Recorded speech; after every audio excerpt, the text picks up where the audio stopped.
Arc 1, Issue 13.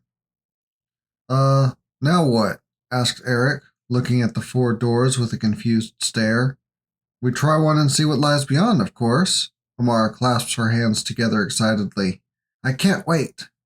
Vic inspects each door, still questioning whether this is real or not. To him, this place feels off. Twisted, almost.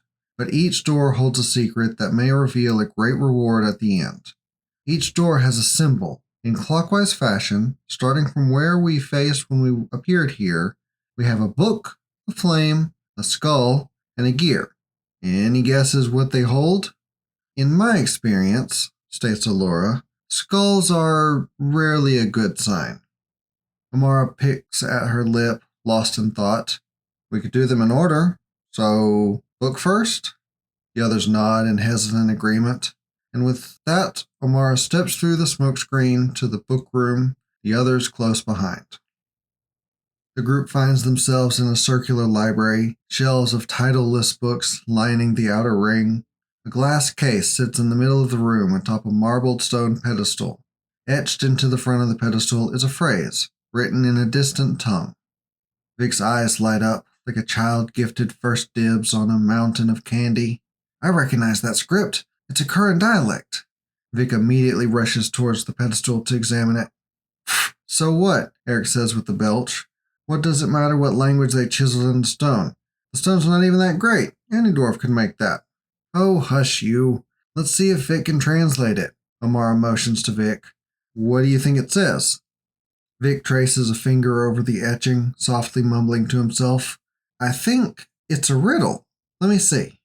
3 made 1, 1 made whole, in folly undone, to dusk be our soul. Vic straightens, wiping his brow. That's what I think it says. Alora wanders the room, eyeing the unmarked spines of the many books filling the shelves. What does it mean? It sounds malevolent. On the contrary, Vic stands, adjusting his glasses.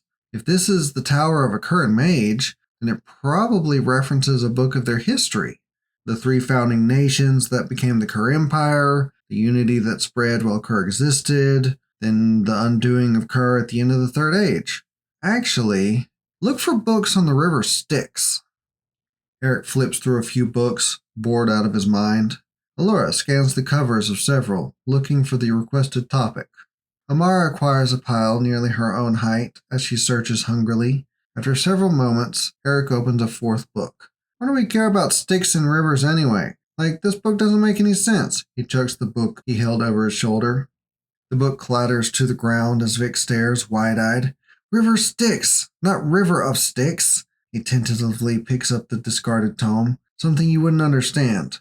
Vic closes the book gently, revealing the front cover. A ferry boat. Actually, Eric, you might have found it. Vic clutches the fairy tome tightly, his excitement growing. Amara steps out of her pile, eager to see what happens. Alora clutches her holy symbol, whispering an elven prayer to the tribunal above.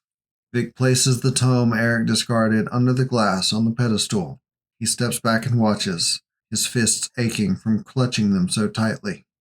The tome rests for a moment, silent and still. The group begins to wonder whether this is the right book, when a sudden flash of light catches them off guard. The tome beams brilliantly, swallowing all other light in the room. Shelves melt into the walls and the glow fades, revealing our hero standing once more in the main antechamber. The door with the book symbol is gone, with the 3 others remaining. Yes, cheers Amara. We did it! 1 test done, 3 more to go. Vic straightens his glasses, a wide smile on his face. What do we want to try next? Well, the flame is next if we go clockwise. Amara checks the door. It opens without resistance.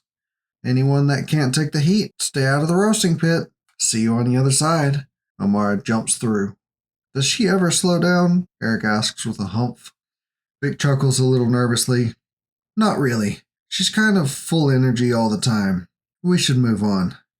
And with that, the group steps through the flame door.